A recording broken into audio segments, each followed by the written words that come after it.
Just over a year and a half ago, an elderly white woman walked into our synagogue together with a younger African-American woman. The two women were greeted warmly by our staff and began to chat.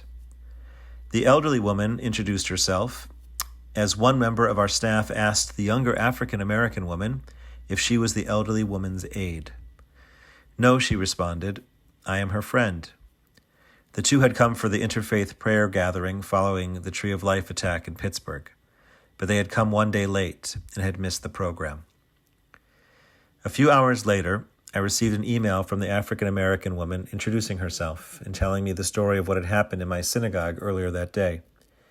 She explained to me that she was a university professor with a PhD, but when she walked into our synagogue, we made her feel like she was just another black woman.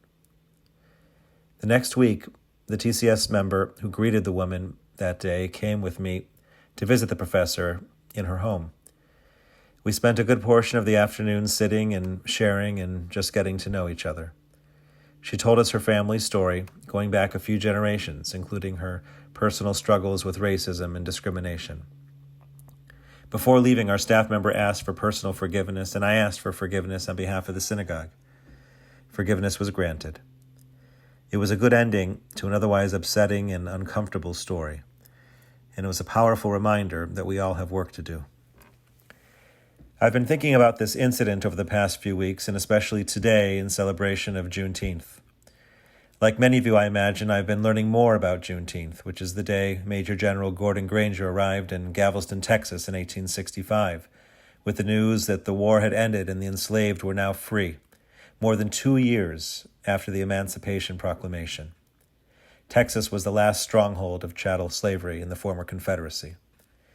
But slavery did not actually end that day. It wasn't until December 6, 1865, that slavery would officially end in the United States with the passing of the 13th Amendment. So what Juneteenth really celebrates is the potential of freedom. As Jews, we ought to be able to relate. Every Passover, while we commemorate the Exodus from Egypt, we proclaim, "This year we are still slaves. Next year, may we be free." We still yearn for our freedom today. In our Torah portion this week, God says to Moses, "Shlach lecha anashim," send people to scout out the land. The word anashim, men or people, indicates Moses needed to send individuals with clarity of vision, faith in the eternal, and above all, the capacity to dream and actualize what seemed to be, at a first superficial glance, the impossible dream. These anashim were called upon to lead the people forward and away from the life of servitude.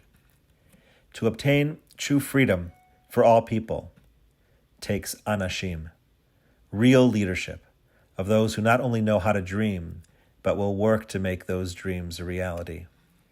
In Pirkei Avot, the ethics of our ancestors, we learn, "Bamakom she'ein anashim, hishtadel liot ish," in a place where no one behaves like anashim.